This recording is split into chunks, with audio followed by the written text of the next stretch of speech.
Okay, so this is the lecture about chapter 18 about the art of Asia.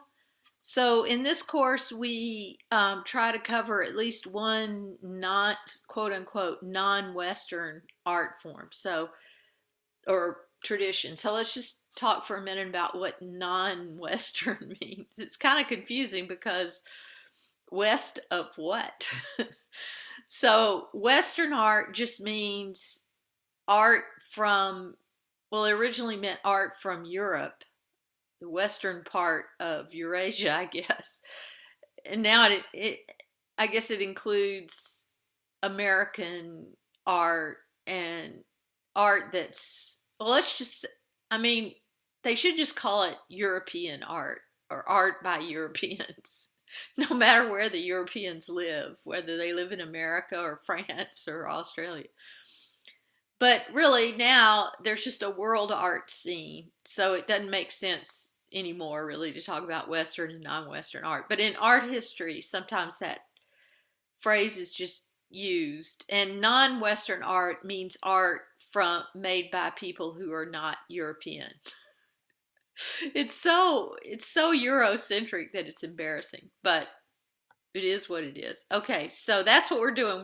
We're talking about the art of Asia, which is obviously a huge topic, and it's kind of crazy to try to cover it in 50 minutes, but that's what we're doing. Okay, I don't know. I don't really understand why. Okay, I'm going to share my screen now.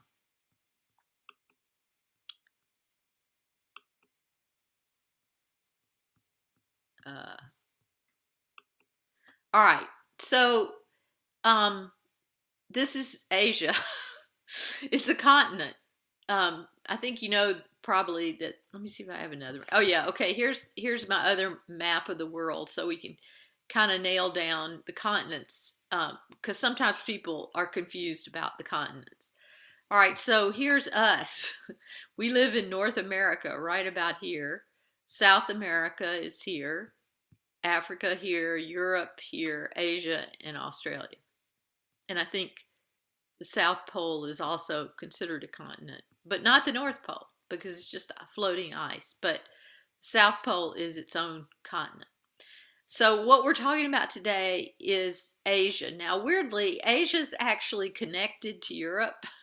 So, you would think it would be considered the same continent because most of the continents are separated by from the other continents by water. So, I've never really understood why Europe was a separate continent from Asia. It just is. But this whole landmass is called Eurasia. All right, so that's what we're talking about today, Asia. Oops. Okay, hold on a sec. All right, so this map of Asia kind of shows some of the artworks that are discussed in chapter 18, where they are, basically. So in the beginning of this lecture, I'm going to be focusing on India and specifically Buddhism and then Hinduism in India. And then at some point, China, which is up here, and Cambodia, where Angkor Wat is, and Japan, which is this series of islands over here. So we're not going to discuss every Asian work of art that's in the book, but just some of them. Okay, so the first topic, which is a pretty big topic, is Buddhist art in India. Okay, so this is the Indian subcontinent, as it's called. And India is one of the, sorry, oldest cultures in the world, really. When, in the first lecture about art history, when I talked about prehistoric art, I talked about people Homo sapiens people leaving Africa and immigrating to other parts of the world, including Europe. But before humans immigrated to Europe, they immigrated to India.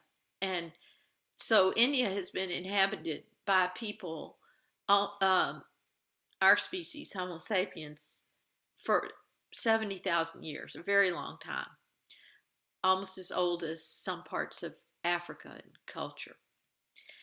Um, but we're not going to really go into the whole prehistory of India. We're going to start with around 500 BC, which is when Buddhism arose in India because of a guy, Siddhartha Gautama, who became enlightened and thus became the Buddha. And Buddhism is a kind of, it's different from other world religions because the Buddha never claimed to be anything other than just a person. He didn't claim to be a god. He didn't claim to be immortal. He just claimed to be enlightened, which is a big claim. But he didn't, when he died, he just died. He didn't come back to life or anything like that. He also he didn't claim to be descended from gods, like a son of God or anything. He was just a guy. He was a prince, actually, who escaped from the palace because he was bored with being a prince. He wanted to find out more about life beyond the palace, you could say. So he escaped and became a wandering mendicant, meaning there's a lot of these people still in India who just are basically homeless men who kind of wander around and try to become enlightened, and they beg for food every day. So that he became one of those people, thinking that he could discover the secret to life, the universe, and everything. As they say in The Hitchhiker's Guide to the Galaxy. What he actually discovered was, and we're going to talk about this building in a minute, but I'm just going to tell you a little bit about the Buddha's life and teachings before we get into the architecture of Buddhism. So he did all this when he was around 30, kind of like Jesus. He left home. He was married. He had a child, and he was the heir to the throne of the Shakya throne. He was part of the Shakya clan. That's why he's called Shakyamuni Buddha. But again, he rejected that whole way of life. He didn't want to be a prince anymore. And he didn't think he could be a good prince, actually, unless he understood what life was all about. So, and he noticed that people in India, although India was a very wealthy country at this time, probably the most developed and wealthy country on earth, especially compared to parts of Europe, people were not happy. He noticed his own people were not happy. So he meditated, he fasted, he did all the things that in the religious traditions of his time were supposed to produce enlightenment. It didn't really work. And then one day he started eating again because he realized fasting wasn't working. He ate some yogurt one day and felt a lot better. And then he sat down under a famous tree called the Bodhi tree, and he decided he was not going to get up until he understood life, the universe, and everything. And so then by the next morning, he was enlightened. And what he discovered was something called the Four Noble Truths. And I have a hard time paraphrasing the Four Noble Truths, so I'm going to go to my slide that has my notes about it. Let's see if I can. Oh, here we go. Okay, I'm just going to read you my notes about the Four Noble Truths. Now, if you go to Wikipedia and look up the Four Noble Truths, you'll get a slightly different version. But the Wikipedia version, oh man, why is okay, I can't go full screen when I'm looking at my notes. The Wikipedia version of the Four Noble Truths is just depressing, and I don't recommend reading them. Because the first noble truth, according to Wikipedia and a lot of other books on Buddhism, is that life is suffering. That's not what the Buddha said. He said unenlightened life is suffering. That as long as you don't really understand how things work, you're going to be unhappy. And it doesn't have to be extreme suffering. It can just be kind of low-level frustration. Like you can't always get what you want. Or maybe even what you need. So, if you're basically unenlightened, that is kind of ignorant. You don't really, and most people are in Buddha's point of view. You don't understand why things are the way they are. You don't understand why you have so many problems and everything seems to go against you, and you're just kind of constantly frustrated. But this suffering is caused by a kind of ignorance, which is not really like absence of any knowledge. It's just that what you think you know is wrong. It's a kind of misknowing, a confusion, or what you think is true is not actually true. And what you think is true, this is the second noble truth, is that you're the most important person in the room at any time.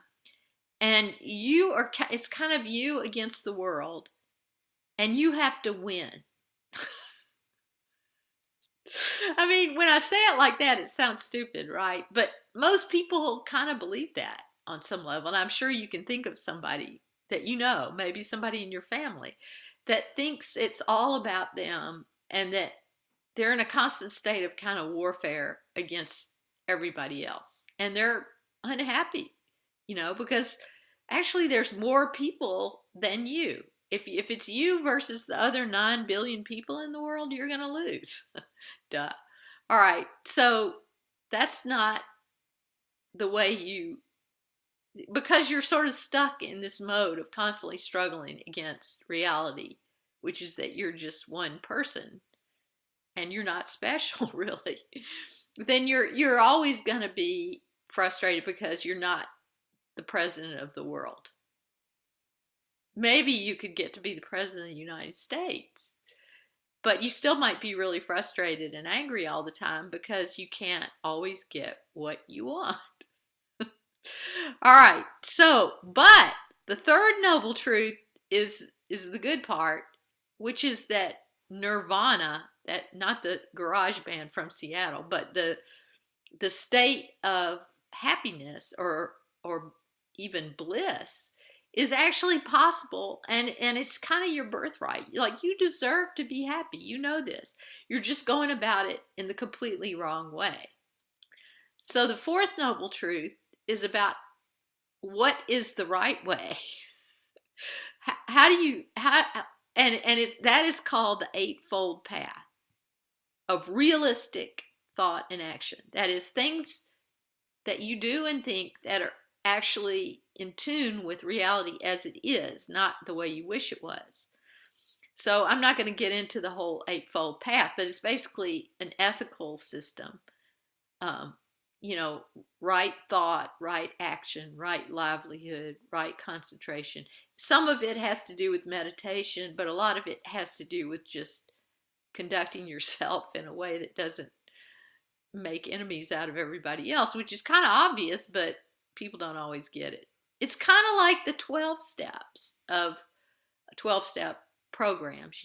It has to do with being ethical, being responsible for your actions, and so on. But you can look into that later if you want to.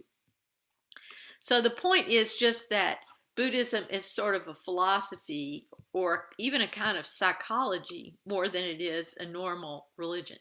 Nevertheless, after the Buddha died, there were relics of the Buddha, just like there were of Christian saints, you could say, later in the medieval period, like way later, 1,500 years later. This is happening before the birth of Jesus. The Buddha was born around 500 BCE. So that was that was like the time of the Parthenon or something, or ancient Egypt. Jesus has not been born yet. Although some people think that Buddhism had an influence on Christianity, but that's a whole other topic.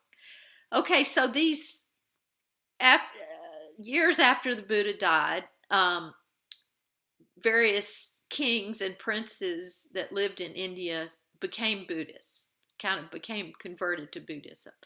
And one of them was King Ashoka, who renounced his habit of conquering other people in India and killing them and everything, and decided to be more peaceful.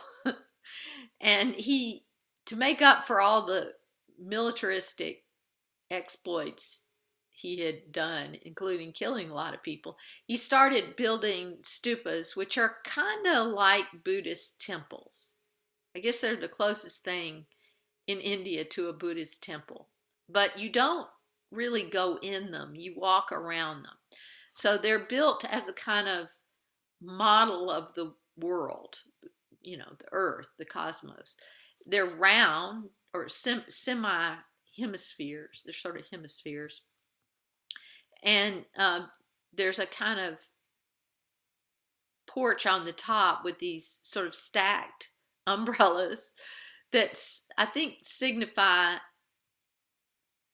both the top of the world, the sort of axis of the world, but also enlightenment, or a kind of big view of the whole world. Like when you got to the top, you would have a big view, and your right view is part of the eightfold path.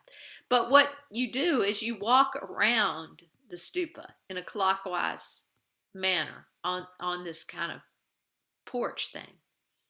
So, and you enter, there's 4 gates, Toranas they're called, and you enter through one of these 4 gates, and then you walk around in a sort of meditative way. And that's the purpose of the stupas.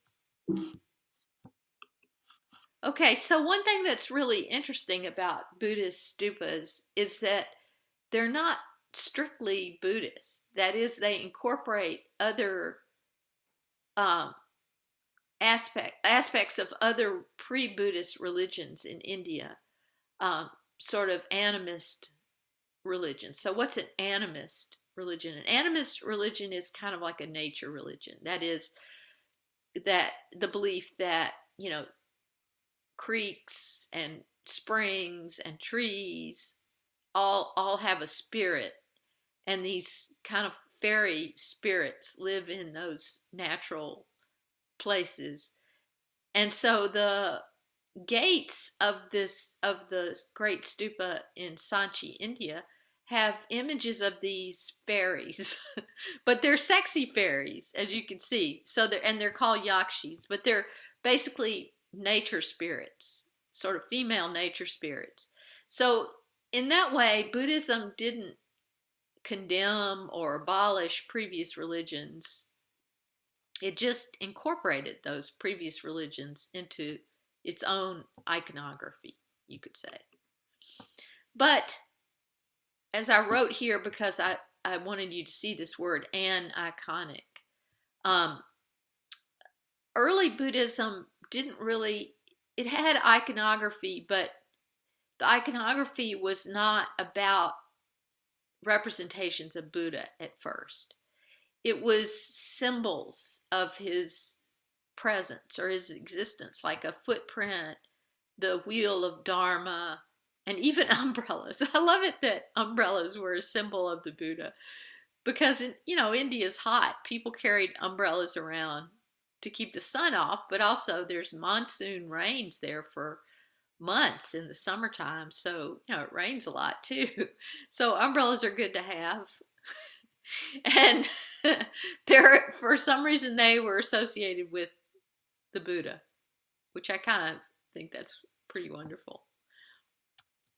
Okay, but eventually, in parts of India, that is the more western parts of India, which adjoin Europe, there did start to become sculptures that represented Buddhas and Bodhisattvas. And this is a Bodhisattva, not a Buddha. So what's a Bodhisattva? A Bodhisattva is a person who is practically enlightened. Maybe has not yet become a Buddha, but they decide to continue to come back to, in Buddhism, people are reincarnated. And that's true in Hinduism, and a lot of religions actually have a belief in reincarnation. And so it was just sort of a given in Buddhist time that you had many lifetimes. When you died, you just came back, hopefully as a person, but maybe as an animal or something. And the better your karma is, the more likely it is that you'll come back in a fortunate situation. But bodhisattvas are people who have become enlightened, but they've decided to, instead of just going off to some Buddha realm where they can be with other Buddhas and be perfectly happy, they continue to reincarnate as regular humans in order to help other people become enlightened. So this is a sculpture of a bodhisattva, uh, a, a princely bodhisattva. That is a person from a noble family who's become uh, sort of enlightened, but instead of flying off to Buddha land, he just keeps coming back as a person to help other people become enlightened. So this is from the Gandhara region, again, the western part of what was then India, but is now Pakistan, which happened after, in the 1940s, India was partitioned into India, Pakistan, and Bangladesh. And the people in India who were not Hindu, but who were Muslim, went to live in Pakistan and Bangladesh. So those are Muslim parts of the Indian subcontinent. But at one point in distant, like 2,000 years ago, that the Gandhara region was Buddhist, and people there who were Buddhists had come into contact with Europeans. Specifically, Alexander the Great, who was a Greek, had gotten as far as what's now Pakistan.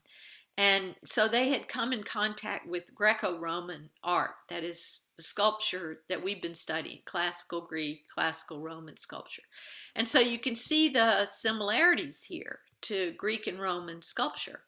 The more or less realistic drapery, the naturalism in the torso and body, although for whatever reason in Gandhara, they didn't represent men as being, super hyper muscular like the Greeks and Romans did. They're just kind of more regular guys, you could say.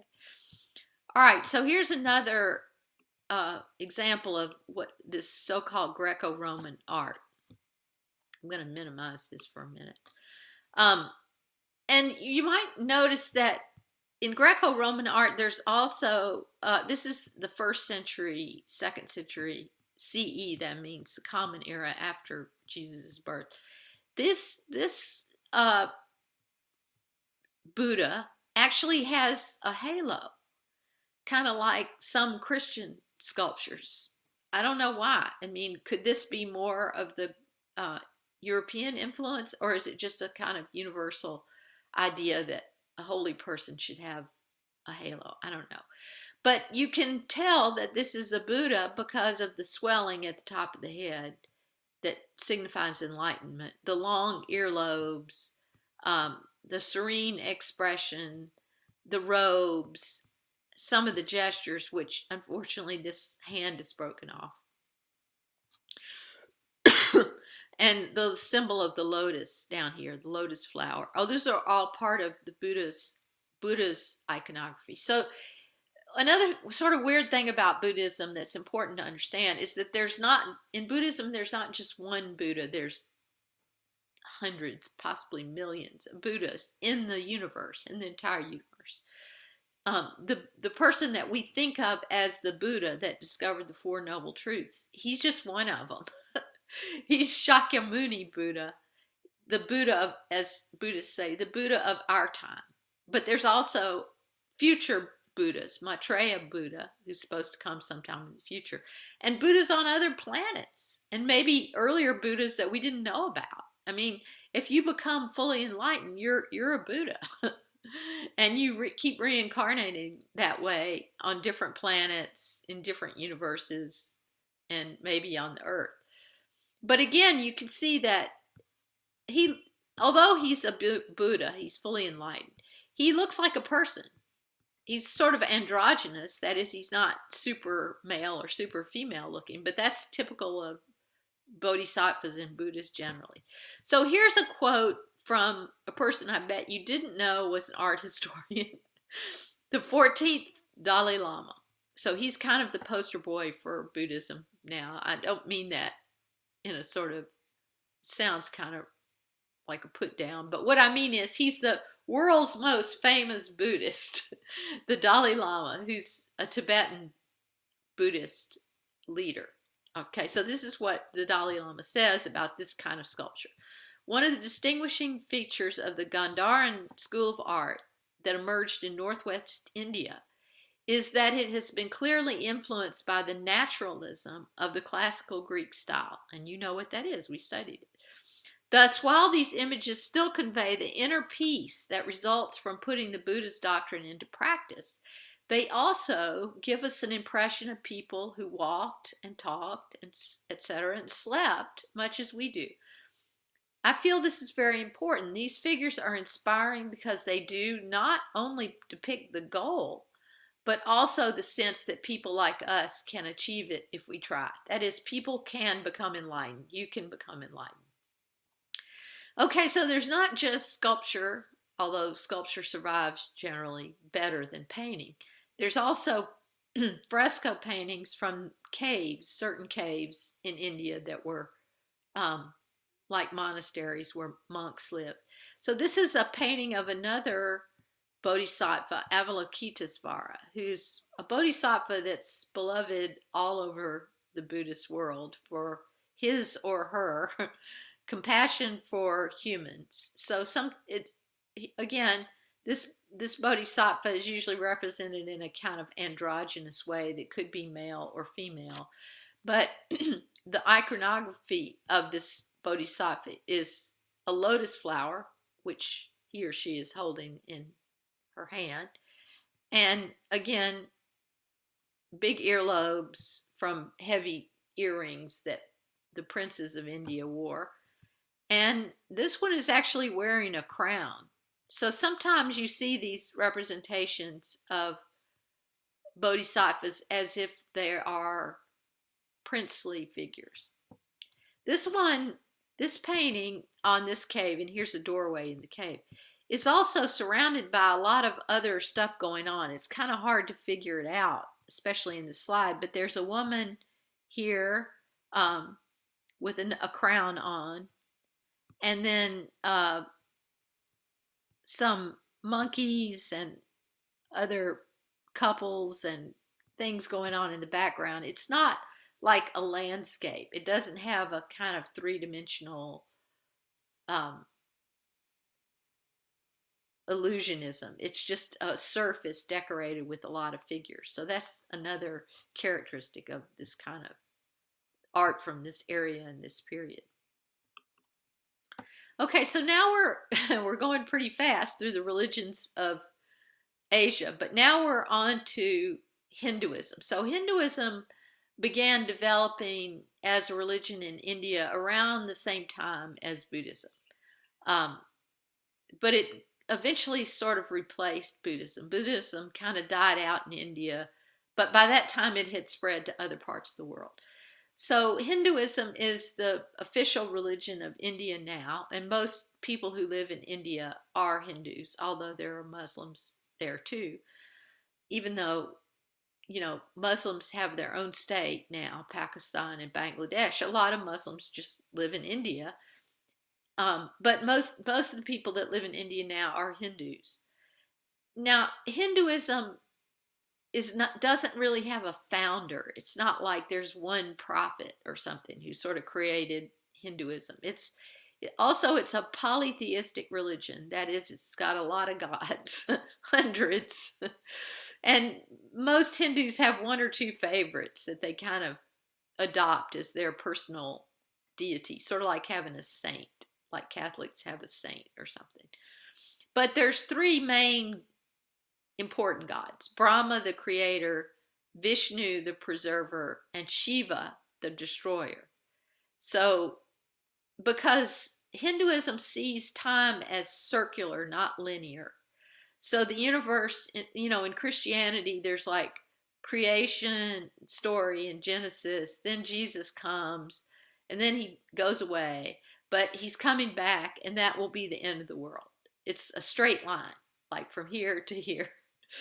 But in Hinduism, time is seen as circular. That is, universes are created and destroyed and then created again. And actually, this is more in line with what modern physics would say about, the way universes come and go. We don't know for sure yet, but a lot of physicists think that the universe will eventually collapse into a black hole and then explode again out of that black hole.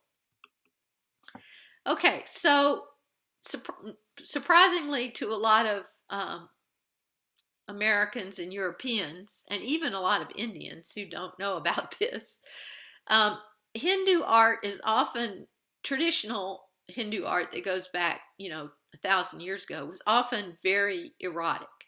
And the temples, Hindu temples in India, the ones that were not destroyed in the 11th century by Muslim invaders, are often have these sculptures of, erotic practices. Don't try this at home. This guy is standing on his head. This is kind of like sexy yoga, you might say, tantra. All right, so this guy is standing on his head, and it's sort of hard to sort out whose leg is what, but these are his legs, okay? Then these two ladies are supporting another woman. This leg goes with her, and this leg goes with her. They're holding her up while she sort of bounces up and down on this guy. So I don't know if this was fun, but it was definitely part of sort of tantra. So if you've ever heard of tantra, there's a book. You can probably get it on Amazon, of all these crazy ways to have sex that are supposed to help you get enlightened. Like the point is that having an orgasm is kind of like a little moment of enlightenment where you sort of lose your sense of yourself as this sort of solid, separate person at war with everybody else in the universe. And you suddenly have a sort of feeling of blissful union, supposedly. So that feeling was seen by Hindus as being a kind of momentary enlightenment. Not that it is okay, not that it works all by itself. I mean, you have to do other stuff to stay enlightened, one orgasm is not going to do it. But this is sort of the way these sculptures are situated on this temple. And these sculptures are, obviously, they're high relief, like the ones on the Parthenon, but they're in much better condition, even though they're like 1,000 years old. I mean, they're really in better condition than a lot of sculptures on Romanesque cathedrals in Europe, which are from about the same period. And it's interesting to think about that. Like, think about this tympanum sculpture at Vézelay that showed Jesus giving the mission to the apostles, and he's, completely clothed. He's not very realistic. He's definitely not erotic. Those are contemporary. That sculpture was made around the same time that these sculptures were being made in India. So it's really interesting to compare the sculpture of Hinduism, medieval Hinduism, with medieval Christianity, I think. And some of it's, pretty explicit. There's sculptures on this temple of people just sort of going about their business, washing clothes, gardening, putting on makeup, and, having sex in all kinds of different ways. So about 10% of the sculptures on this temple, the Mahadevi temple, are about sex, but most of them are just about shopping, getting dressed, taking a bath. They're not at all like the ones at Chartres or on other Romanesque cathedrals in Europe. So this is what it looks like, the temple as a whole, this particular one. It's part of a whole temple complex, so it's not the only one. But a lot of these temples were destroyed, as I said before, in the 11th century by Muslim invaders who were trying to sort of suppress Hinduism. They didn't succeed. Hinduism still exists in India, but they tried to destroy it by destroying the temple. But some of the temples survived, including this one, which you can visit. Now, I've had Indian students, Indian American students in my classes before. A lot of them don't know about this. That is, India is not still as sort of sexually liberated as it might seem by looking at these sculptures. A lot of Indians don't really approve of these temples and don't want their kids to know about them. So this was just a time period when it was okay, but I'm not saying it still is. All right. Okay, so here's Shiva, the destroyer.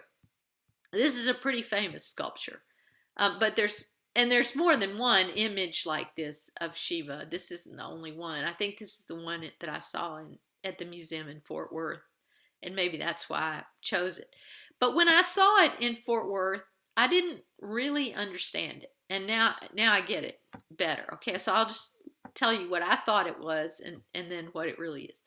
I thought these things around the circle were hands, but they're supposed to be flames. So Shiva, when Shiva does destroy the world, it's destroyed by fire, essentially. It burns up. And that's pretty much, again, what physicists say will happen. Eventually, the sun will become a supernova in some number of billions of years, and the Earth and all the other planets will sort of collapse into the sun because of its gravitational pull. So yeah, that'll be a big fire. So that part's accurate. I also didn't understand why Shiva is often portrayed as having 4 arms, but it's not really. It's just, this is movement, like the movement of Shiva's arms at different points in time. So it's like a movie, kind of. Like one time he was like this, and one time he was like this, and it's just showing you more than one moment in time. So Shiva's dance is what makes the world sort of come into being and then disappear. And so it's a constant movement. And in that sense, it's also a circle, as we see here. So these gestures that Shiva makes with his or her hands, some of them mean don't worry, don't have any fear. He's got a little drum in his hand that he's kind of drumming a rhythm to dance to. And then he's holding fire in this hand. And this little animal or whatever it is down here is supposed to be symbolize ignorance or illusion. So that's the iconography of this, some of it. the part I understand anyway. So remember when I was telling you about the 4 Noble Truths, I said that ignorance causes suffering. That is the idea that you're separate from everything and everybody else, and it's you against the world. Well, Hinduism has some of the same ideas as Buddhism. It's not the same, but there's a lot of continuity between Hinduism and Buddhism, including this idea of ignorance or delusion that has to be conquered in order to have this moksha or nirvana type bliss that Shiva sort of embodies. Okay, so now Southeast Asia. Where is that? Okay, so up till now we've been talking about India. This is sort of the cradle of Buddhism here in northeastern India, and from there Buddhism spread out all over the world. Now there's different strands of Buddhism: Mahayana, Theravada, and Vajrayana. So I mean, don't worry if you don't particularly care about what the different strands of Buddhism are. It's not that important. It's just that it spread. The important point is it spread all over Asia and then eventually spread to the rest of the world. So Mahayana, the oldest type of Buddhism, Theravada, spread mainly to Southeast Asia. That's the green line here. To Burma, to these islands Indonesia, and so on. Mahayana spread to China and then to Japan as Zen, where it became Zen, and then to the United States, California, further to the east, which is funny because we think of California as being to the west, but it's to their east. And then Vajrayana, which is Tibetan Buddhism, which spread to Tibet and apparently to some extent down here into Indonesia. Okay, but this Southeast Asia is this part of the Asian continent, and it's contemporary Cambodia, Laos, Vietnam, and what does that say? Can't see that. But anyway, the countries we're concerned about here is Cambodia, which is where the temple is that we're going to talk about next. So this is Angkor Wat in Cambodia. It's a huge temple compound that was sort of overtaken by jungle for a while, but then it was reclaimed from the jungle. But there's still, it's not, Angkor Wat is not the only temple in this part of Cambodia. It's just one of many temples. There's Angkor Thom also. And some of them have been better preserved than others, but they're enormous temple complexes. And they're built out of limestone, which is sort of held together with iron, weirdly. I don't know. That seems like a technological challenge, but they're carved all over the surfaces of these temples are carved with all sorts of interesting sculptures that are sort of Buddhist and sort of Hindu. So in Asia, people in the past didn't really have a problem with combining different religious beliefs into a new sort of synthesis that incorporated beliefs from a lot of different religions. So that's called syncretism. And a lot of religions in Asia are like that. And Angkor Wat is an example of a temple complex that has elements of Hindu iconography, elements of Jain iconography, Jain, which is another religion of India, and Buddhism.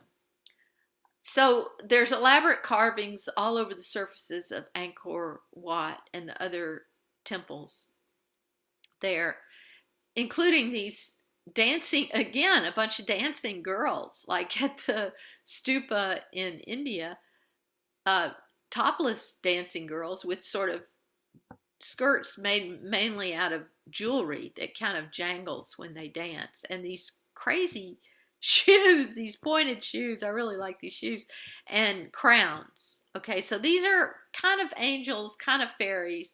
They're called apsaras. So they're not exactly human, but they're not gods exactly. They're just sort of spiritual figures, and they have this wonderful smile on their face, and I like their dancing position. It's cute. I mean, they're supposed to be kind of sexy, just like the ones at the stupa, the yakshis. But there's also these very solemn portraits, nevertheless smiling. Okay, the smile of enlightenment. Remember the archaic smile on the archaic Greek sculptures that were kind of meant, I'm in the afterlife now, which is blissful. That's kind of what these smiles also mean. They're the smile of serenity and of enlightenment. And it's thought that these and these are big, these are monumental heads on the surfaces of these temples. It's thought that they represent the kings, that the Buddhist and Hindu kings that built these temples in Cambodia. So this is a quote that I found about this. Filled with a deep sympathy for the good of the world, the king swore this oath: all the beings who are plunged in the ocean of existence, may I draw them out by this good work, and may the kings of Cambodia who come after me attain with their wives, dignitaries, and friends the place of deliverance where there is no more illness. That is enlightenment. Now, in Buddhism, some forms of Buddhism, there's a teaching that once you become enlightened, you just go somewhere else. You go to another planet or a sort of Buddha realm where, everything's perfect. That's what they say in Theravada. But in Mahayana Buddhism and in Vajrayana, it's not really like that. You just keep coming back to this planet. And maybe you have slightly better or other planets, but you don't ever just fly away to some Buddha realm. You can't get away from other people, no matter how unenlightened they are. You have to keep coming back and hanging with them until everybody's enlightened, and then maybe there'll be a sort of Buddhaverse. But there's no one-way trip to this sort of perfect place. But that's what they say in Theravada to sort of motivate people to practice, to be better Buddhists. Okay, so now we're going to China, which is this enormous landmass of one of the biggest parts of Asia, really. Now, you'll see on this sort of geophysical map that China has vastly different types of landscapes. There's a sort of tropical forest here on the coast. There's a more arid sort of inland places. And then there's Tibet, which is a plateau far up, these are the tallest mountains in the world, the Himalayas here, which separate Tibet from India. And the Tibetan plateau is a very high altitude place, like 15,000 feet above sea level or something. And it really is a separate country. And until 1950, it was a separate country. But China invaded Tibet and colonized Tibet, basically, and is trying to destroy Tibetan culture and Tibetan religion and Tibetan people. And it's a sort of human rights crisis that's been going on for 70 years. When that happened, the Dalai Lama was a young man living in Lhasa, and he was really the religious leader of the Tibetans and kind of like their king, if they had one. And he had to leave Lhasa and flee to India, which is where he lives now. I don't know why this map is kind of. Oh, okay. I'm not sure. I think he fled to this part of India in the 1950s, and he still lives in Dharamsala, which is right on the former border of India and Tibet. But he can't go back to Tibet. The Chinese hate the Dalai Lama. Anyway, Tibet used to be Buddhist, and it still is Buddhist, and their form of Buddhism was Vajrayana Buddhism. Okay, but the type of Buddhism that ended up flourishing in China was called Chan, and it didn't really last very long in China. But the Chinese, for a while, Buddhism did influence Chinese art, and there were these sculptures of bodhisattvas, just like there were in India. This one is the same bodhisattva as the one we saw in that painting, of the cave painting, Avalokitesvara. But in China, this bodhisattva was called Kuan Yin. And Kuan Yin really has become more female in China. It's hard to tell. She doesn't have noticeable boobs, but, they do think of her as female or androgynous. And she is a bodhisattva of compassion, just like Avalokitesvara. And has a lot of the same iconography. I mean, you can see the crown, this little dot on the forehead has something to do with enlightenment, and jewelry, flowing robes, serene expression. All of that is part of the iconography of Kuan Yin and bodhisattvas kind of in general. So this is a wooden sculpture that was originally painted. So what China ended up happening in China was that the two other traditional, um, Caitlin's gone, the two other traditional belief systems of Taoism and Confucianism, which were there before Buddhism got there, sort of fused with Buddhism, again, to become a syncretic, specifically Chinese belief system that really, I think it's not really a religion. It's more like a philosophy, especially Taoism and Confucianism. Taoism is kind of a nature philosophy, that everything is alive in nature and that you should sort of go with the flow. That is, don't fight nature and you'll be okay. Confucianism is kind of the opposite, really. Confucianism is about loyalty to social order and the family and hierarchy within the family. And Taoism and Confucianism have sort of been not exactly at odds, but in tension in China for a long time. And then Buddhism came in and sort of uh, merged with those earlier belief systems to become what's called Chan, Chan. So the preeminent art form really in China in the medieval period, well, there's pottery and sculpture and some other things, but what we're going to talk about mainly is landscape painting, which is really unique, I feel like, in China. It's so different from Western or European landscape painting. And it happened at a time when there basically was no landscape painting in Europe in the 11th century. I mean, Giotto made a stab of it at it in around 1300, but there was no landscape art at all, really, in Europe at this time, at a time when the Chinese were obsessed with it. The other thing that's fascinating to me about it is it's not, when we think of landscape format, you know, in photography or printing, we think of an image that's wider than it is tall, like this little thumbnail here.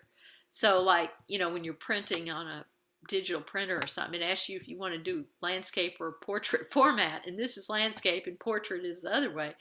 But for some reason, the Chinese made a lot of these long and tall paintings of landscape. So, and they're big. This one's like 8 feet tall.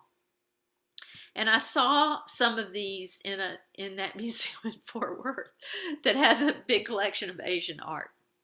And they're painted on silk. That's the other interesting thing. They're not on paper. The silk is sometimes mounted on a paper scroll, but the ink itself is on silk. So Chinese artists were painting with ink using brushes on silk fabric. So you can't erase. You have to know what you're doing. All right, so this is called Travelers Among Mountains and Streams. Sorry about the typo there. So we're going to zoom in on some details from this painting. There are travelers down here. They're tiny. And that's another typical feature of Chinese landscape painting. It's often hard to find the people. It's like a Where's Waldo kind of thing. So the figures are always these tiny little figures in this vast landscape. In this case, okay, so there's a sort of a foreground here that includes some rocks, a middle ground that includes the figures, and they're down here, you'll see them in a minute, and some hills, and then this huge rock formation with plants on top and a waterfall. And the waterfall is here, and it actually kind of leads you down to the figures and their horses or mules right here. And then there's this sort of mist rising up off a river, presumably back there. So there's a lot of mystery to this painting, but we're going to look at some of the... Okay, so here's the little wagon train, you could say, which is right here in the painting. This is the detail. So when you see these paintings in person, oops, it takes, trying to move this little, you could spend a lot of time looking at them. There's a lot to look for. First, find the people, find the horses, find the little wagon. And then there's all these trees to look at and rocks and water and everything. So these are not like the Chinese painters didn't go out into the landscape with a piece of silk and copy what was there. I mean, some European painters did that later. They painted more or less from memory. Like it was a composite, you could say, of landscapes that they had seen. So in the middle ground, there's this rock or mountain formation with pine trees and these beautiful pagoda-like buildings that could be a hermitage, a monastery, a Chan monastery, or a Taoist monastery deep in the forests of China. Pine trees were particularly significant in this period of Chinese history in the Song dynasty. They represented strength and perseverance and just solidity, and the ability to survive in a harsh environment on top of this mountain. And then at the very top, there really are, this is just seems to be like a bare rock, but there's soil at the top of these rocks in this part of China, Shanxi. And trees really do grow up on top of these amazing rock formations. So for a long time when I would see representations of these paintings, I thought that they were totally imaginary. That is, that there were that there could never be a landscape like this in real life. But China has some incredible landscapes that are really different from any place else in the world. And there really are parts of China with these amazing rock formations that just rise up out of a river valley and really do have trees on top of them. So that part is realistic. So as I said, Chinese artists work with ink and a brush. They grind the ink in a stone and then use a brush to apply it to a special kind of paper. So and they get different darknesses and lightnesses of ink by adding water to the ink. And that's also how people wrote in China at that time. Writing and painting were not separate. And a lot of these paintings actually have poetry on them.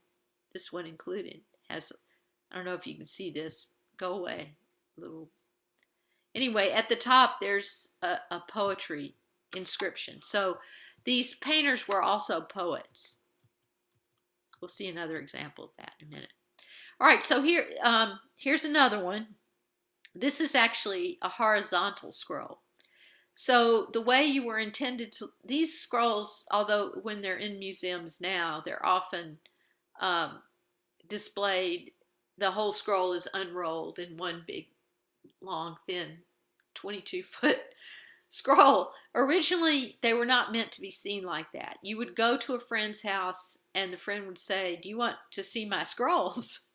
And then you would get out the scroll and unroll it bit by bit like this, looking at each part of the scroll separately, almost like you're looking at a movie unfolding through time. So we'll look at some details of this. Okay, again, you can see that this has writing, calligraphy,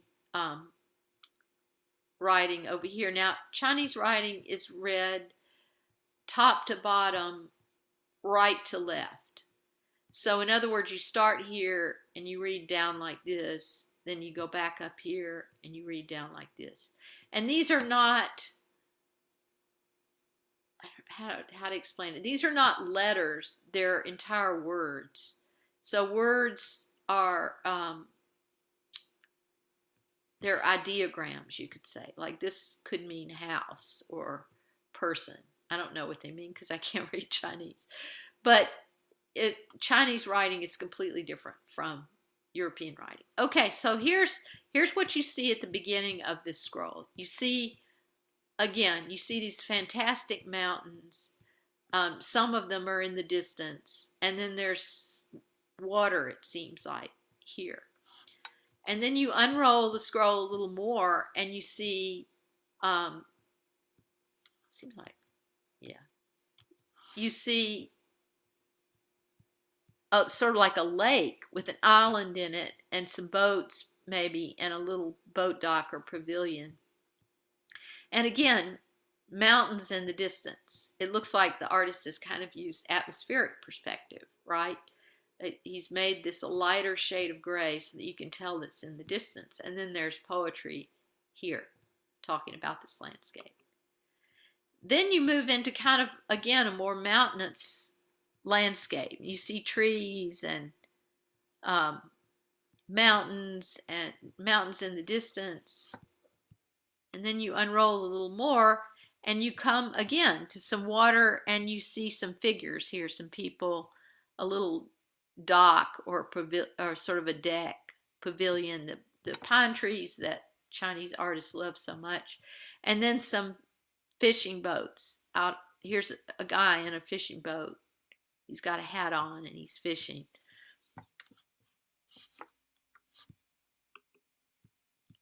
Okay, so then more hills, trees, and water and distant hills.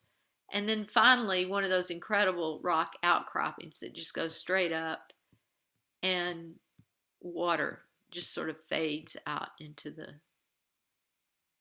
void. So one thing about Chinese paintings too that's different from Western landscape painting is the amount of empty space. There's a lot of empty space. A European artist of this period would have thought that was really weird. Like if you look at paintings of landscape from the early Northern Renaissance in Europe, say the 1400s, like Bosch paintings or Bruegel, they're just crammed with stuff and people and animals and events. There's no surface left uncovered that doesn't have some little story happening. In Chinese landscape painting, it's not so much that way. Um, Negative space, that is empty space, is considered important and meaningful. So that's interesting to think about. Okay, so now we're going to talk about some islands to the east of China, the coast of China, Japan. Buddhism did come to Japan in the form from China, and it became Zen in Japan.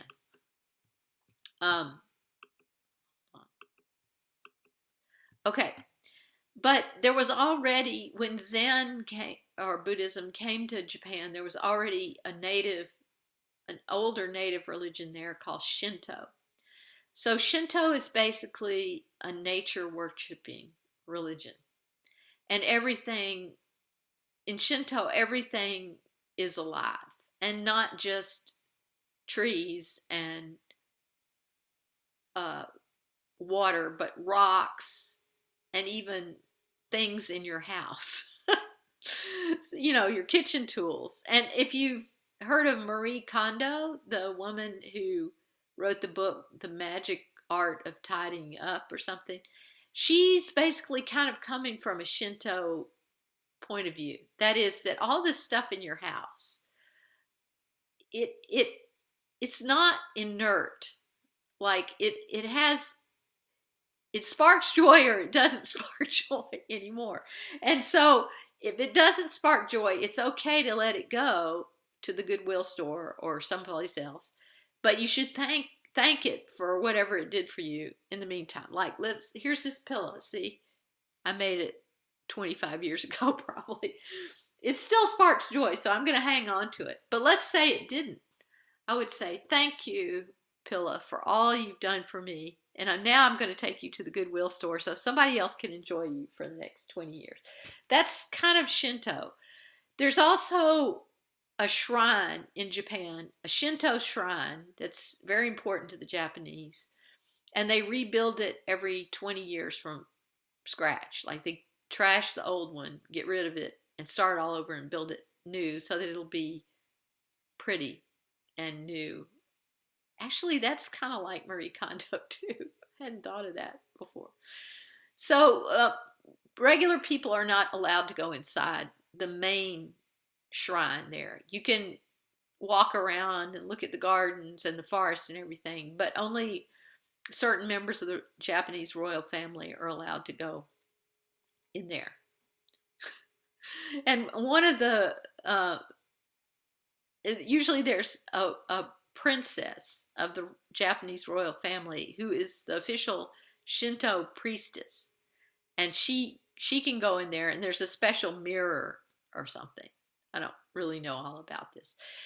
I mean, the Japanese royal family is not doesn't really have a political role anymore. It's more of a symbolic role. After World War II, you may have heard of people saying Hirohito Banzai. Well, after Hirohito, the Japanese royal family kind of abdicated. Like they don't run Japan, but they still have this kind of ceremonial role as Shinto priests and priestesses. Okay, so what happened to Buddhism when it came to Japan? Well, it became Zen. And Zen was really the first form of Buddhism that made it to America from by way of California. Like the first Buddhism books I read back in the 70s or 80s were written by a Zen monk that had settled in California and was teaching at the San Francisco Zen Center. What's his name? I can't remember his name right now, but I think I still have that book. It was called Zen Mind, Beginner's Mind. Suzuki Roshi, that's it. Okay, so Roshi is a teacher in Zen. Suzuki was his last name. You've heard of Suzuki's, I'm guessing. There's no Toyota Roshi, although there probably should be. All right, so anyway, Zen came to Japan, and it was wildly popular, especially with the samurai class. So the samurai was a class of warriors, basically, a sort of social class that served various medieval clans in Japan. Now, Buddhism in India was a very peaceful philosophy that was totally against violence. In Japan, that was not so much the case. These warriors adopted Zen, but they were not in any way, in any sense, nonviolent at all.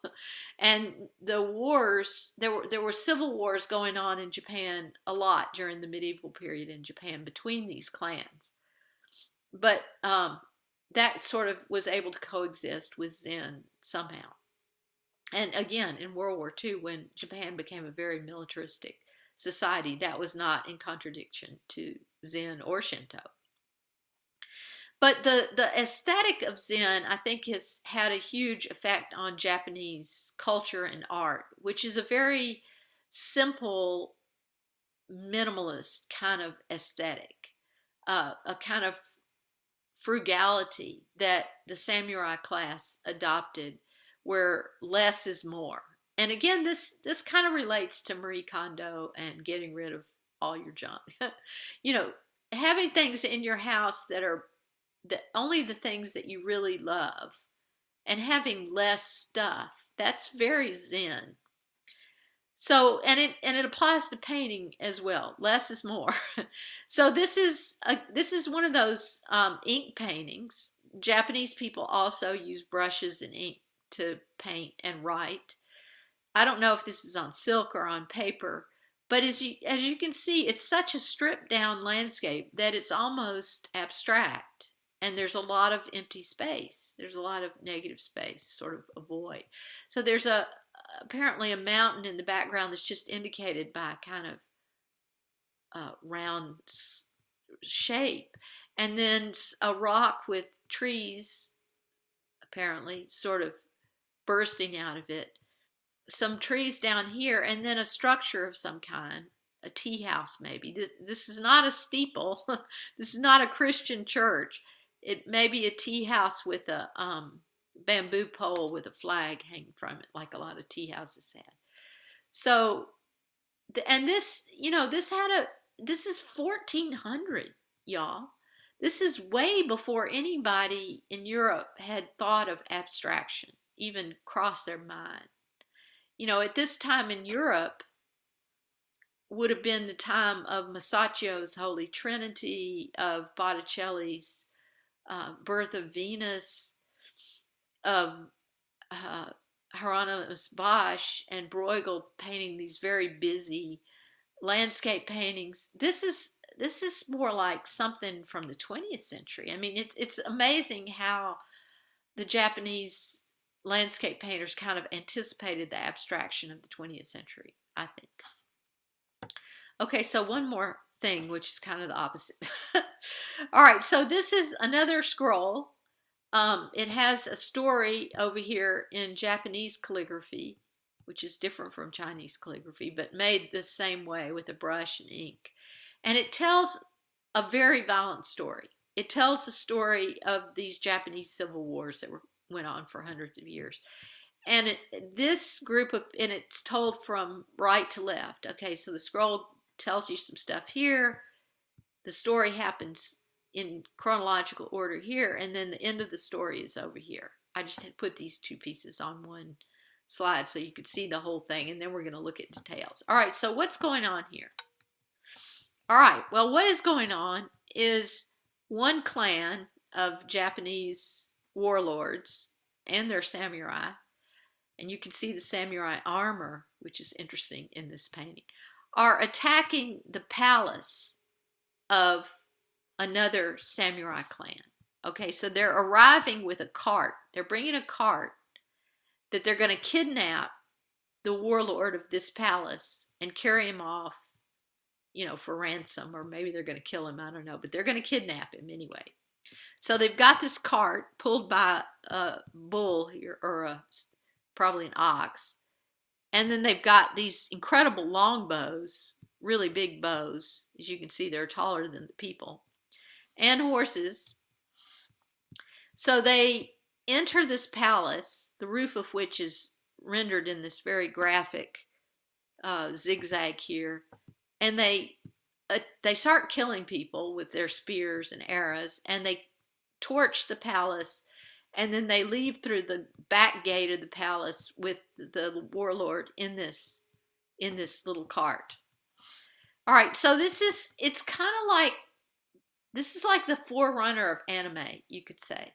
It's almost like a cartoon or a comic book in that you have these sort of grotesque, not especially realistic, but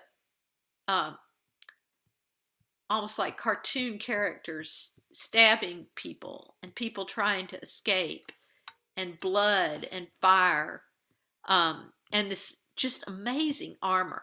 Okay, so if you get into this, and I think it's fascinating, although pretty scary in some ways, there's a link in the content to a high-res scan of this scroll, and you can zoom in and look at the armor and the horses and the people. Now, there's also women fleeing this palace.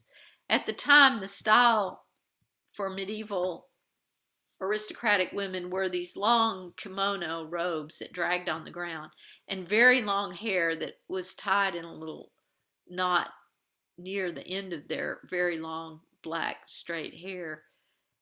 And so you see them trying to escape, but probably not escaping. They're probably going to be captured too. So it's a very accurate, in some ways, portrayal of medieval Japan, the costumes, the armor, the type of warfare that went down. But it's also just an amazing piece of art. The flames are so expressionist, like just this orange color. Almost everything is just sort of black and brown and white, but there's touches of this orange ink and these incredibly evocative flames that look terrible and beautiful at the same time. So it's to me, and also sort of like in a comic book. I mean, you can see how manga and anime kind of came out of this. Here's a person who's been killed, and blood is, flowing out of his head, and his hands are sort of like claws. I mean, it's it's pretty violent, pretty evocative. Violent manga are all the rage in Japan. Apparently, Japanese men, when they commute to and from work on the subway, they look at these very violent manga comic books. I've heard that's true. I don't know. All right, so they catch the warlord. He's in the wagon back here somewhere, and that they're taking him off. And there's this wonderful painting of this beautiful horse, and then more calligraphy over here. The calligraphy in Japan is incredible. Speaking of reincarnation, I would like to be reincarnated in Japan so I can learn this calligraphy. This has got to be the most beautiful kind of writing in the world. And the kinds of paper that they do it on are so beautiful also. I just would love to learn that art form. Okay, so that's pretty much that's everything. Oh, and my battery's about to run down too. So I'm gonna end the Zoom now, the recording now, and I hope to see you at the discussion on Friday.